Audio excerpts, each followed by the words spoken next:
Bueno, siguiendo en este capítulo, como lo llama, sueño eclesial sobre la iglesia, el capítulo que está referido a la iglesia, en el número 70 de esta exhortación, dice: para lograr una renovada inculturación del Evangelio en la Amazonía, la iglesia necesita escuchar su sabiduría ancestral, volver a dar voz a los mayores, reconocer los valores presentes en el estilo de vida de las comunidades originarias, recuperar a tiempo las ricas narraciones de los pueblos. Es lo del instrumentum laboris, que ya lo habíamos tratado en su momento y que se pueden volver a ver, ¿no? Escuchar los audios, ver los vídeos sobre este tema. Y esto es, instrumentum laboris, esto y lo que sigue, Ahora bien, tenemos que de nuevo, se vuelve al tema, escuchar la sabiduría ancestral. Por empezar, se supone una sabiduría. Es verdad que siempre hay algo de sabiduría en los pueblos y que va por la vía de la tradición. Volver a dar voz a los mayores, reconocer los valores presentes en el estilo de vida de las comunidades originarias. Todo esto, recuperar a tiempo las ricas narraciones que son míticas de los pueblos, son narraciones de mitos. Ahí también, ¿no?, se mezclan las cosas. Bueno, tomar eso, inculturar, el problema es cómo se comprende esto y cómo se aplica todo esto. La iglesia necesita siempre escuchar, parecería, ¿no? Ya lo comentamos. Da la impresión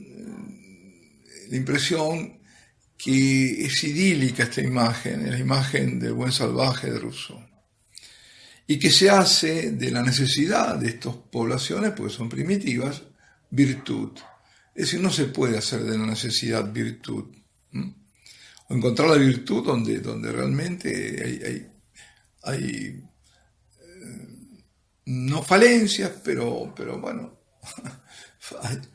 faltan cosas, ¿no? Entonces hay que respetarlos, pero hay que evangelizar. Ellos, en el punto 71 dice: ellos saben ser felices con poco. De nuevo, claro, necesidad virtud, claro, sí, los pobres son muy felices con lo poco. Eso lo vemos en todos lados. Disfrutan los pequeños dones de Dios sin acumular tantas cosas. No destruyen sin necesidad, cuidan los ecosistemas y reconocen que la tierra, al mismo tiempo que se ofrece para sostener su vida como una fuente generosa, tiene un sentido materno que despierta respetuosa ternura. Bueno, además de la imagen idílica y de que cuidan, que están cuidando, no sé si el propósito es cuidar, es que, bueno, usan lo que tienen que usar, y como no pueden usar más, no usan más. Pero el tema es que ese sentido materno que despierta respetuosa ternura parecería una justificación de el panteísmo de la Pachamama en las culturas andinas o el equivalente. Y esto no es en realidad poesía. Esto es una concepción panteísta. La tierra tiene su vida, genera vida, entonces tiene su propia vida. Y bueno, se llama la tierra porque se la hace Dios en el fondo. Y dice: todo eso debe ser valorado y recogido en la evangelización. Entonces, de nuevo, atención, ¿cómo recogemos eso? ¿Qué recogemos? Sobre todo visto lo visto, ¿no? Es decir, lo que hemos visto durante el sínodo, ese culto a la Pachamama, porque fue un culto, hubo un rito, eso no se puede negar. No hubo ninguna corrección sobre el tema, ninguna. No hubo ninguna pedida de disculpas tampoco. Lo único que se pidió disculpas fue a esas personas que hacían ese culto y que fueron arrojados esos ídolos al Tíber, y se pidió perdón por eso, Pero como si, bueno, respetábamos esa religión, pero no la vamos a tocar, no la vamos a dejar, incluso vamos a dejar que entre en nuestras iglesias, y lo vamos a recoger en la evangelización. Eso, cuidado, eso es sincretismo, eso es sincretismo. Entonces, esos son los peligros, Es muy peligroso todo esto, porque de nuevo, viene del instrumentum laboris, que ya lo vimos, que era naturista, que era panteísta, inmanentista. Y luego dirá, en el punto 72, mientras luchamos por ellos y con ellos, estamos llamados a ser sus amigos, a escucharlos, a interpretarlos, a recoger la misteriosa sabiduría que Dios quiere comunicarnos a través de ellos. Vuelve el tema. Los habitantes de las ciudades necesitan valorar esta sabiduría y dejarse reeducar frente al consumismo ansioso y el aislamiento urbano. Vuelta al tema, ¿no? Reeducar. Estamos en la posición de no enseñar, sino de recibir enseñanza. Dice, la iglesia misma puede ser un vehículo que ayude a esta recuperación cultural en una preciosa síntesis con el anuncio del Evangelio. Bueno, es decir, vuelve al tema del comunismo, vuelve al tema de la reeducación, que todos deberíamos hacer a partir de los indios amazónicos. Todo esto, ¿qué constituye? Un aporte, digamos, bueno, para decirlo de alguna forma, de corte sociológico, que está en fondo al mismo nivel, si no está a un nivel superior, pero por lo menos al mismo nivel que el anuncio de salvación, que ni se menciona. ¿Cuál es el pecado? El consumismo. ¿Cómo se lo corrige? Con aprendiendo de ellos. ¿Y dónde está el anuncio? ¿Dónde está la evangelización? Ese es el tema. ¿Ese es el pecado? Yo me pregunto, creo que es lícito preguntarse, ¿no? Dice luego en el punto 73, ciertamente que valorar esa mística indígena de la interconexión e interdependencia de todo lo creado. Mística de gratuidad que ama la vida como don, mística de admiración, sagrada ante la naturaleza que nos desborda con tanta vida. No obstante, también se trata de lograr que esta relación con Dios, presente en el cosmos, se convierta cada vez más en la relación personal con un tú, que sostiene la propia realidad y quiere darle un sentido, un tú que nos conoce y nos ama. Y a continuación sigue una poesía, dice, flotan sombras de mí, maderas muertas, pero la estrella nace sin reproche sobre las manos de este niño, expertas, que conquistan las aguas y la noche. Me ha de bastar saber que tú me sabes entero desde antes de mis días. Esta es una cita de Casaldáliga. Casaldáliga es un poeta y un teólogo de la teología de la liberación. Digo, es porque debe tener más de 90 años, creo que todavía vive. Bueno, sí, no hay duda, tiene belleza, es poesía, ¿no? Donde hay belleza, hay belleza, hay belleza. Pero ese tú, todo eso, el sentido de la poesía es un poco vapóreo, es decir, como que no me muestra el tú concreto, ese tú concreto encarnado en Jesucristo. Por eso digo, es bonita, pero yo quiero llegar a estas culturas indias y a estos indios que tienen, como dice ahí, esa mística, pero bueno, porque agradecen lo que reciben y demás, pero que esa relación no es del Dios trascendente, es de un Dios inmanente, es la tierra, es el panteísmo. Entonces tienen que conocer al Dios verdadero. y lo da a conocer quién es Jesucristo. Pues ese tú no está ahí, ¿no? Es decir, como que fluye, por eso digo vaporeo en ese sentido, ¿no? Ahí está. No me da la idea bueno, es una expresión muy bonita, pero, es decir, la llamada mística indígena es importante que ellos conozcan que hay un Salvador y que murió por ellos, por sus pecados, y que les pide y les enseña a no pecar. Por eso es misericordioso, porque en el pecado está la muerte eterna, y ese no es un tema menor. Esa mística indígena, si no es orientada hacia esa verdad, ¿en qué queda? Saber que hay un tú, sí, bueno, pero ¿qué tú es ese? Y después dice, el 74 habla de la experiencia cristiana, que dice todas las criaturas del universo material encuentran su verdadero sentido en el Verbo encarnado, porque el Hijo de Dios ha incorporado en su persona parte del universo material donde ha introducido un germen de transformación definitiva.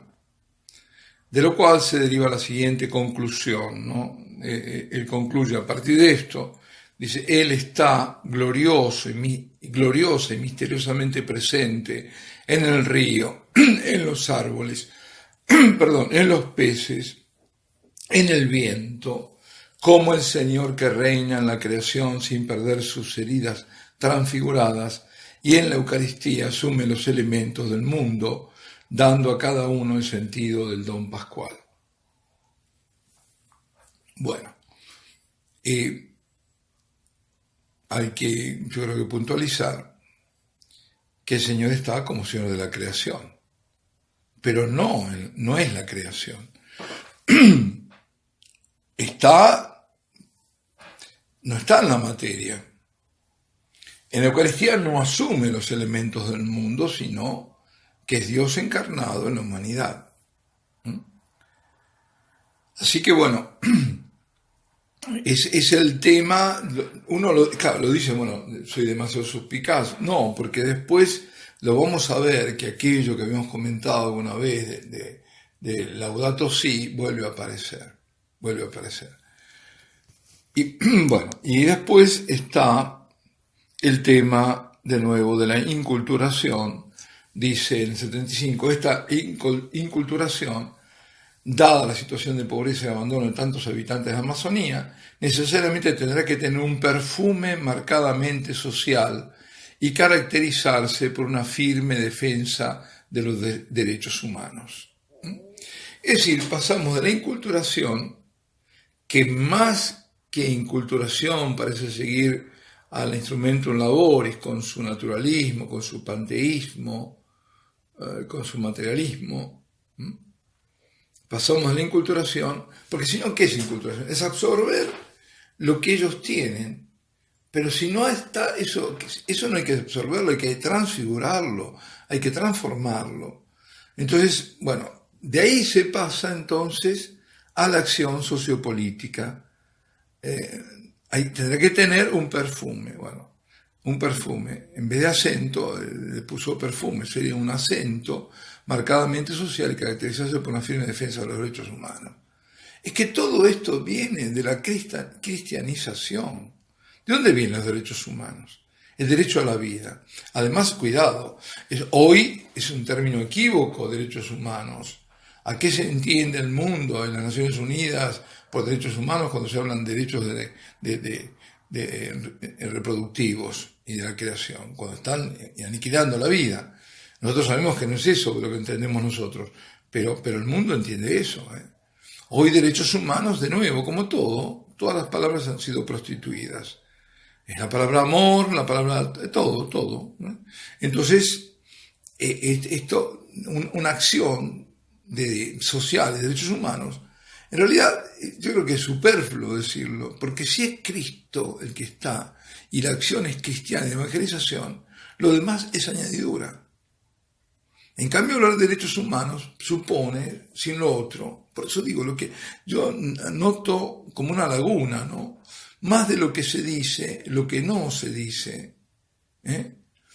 Entonces, ese es el tema. Y bueno, y después veo que en el siguiente punto se recargan las tintas, porque dice, al mismo tiempo, vuelve sobre el tema de la inculturación del Evangelio en la Amazonía, debe integrar mejor lo social con lo espiritual.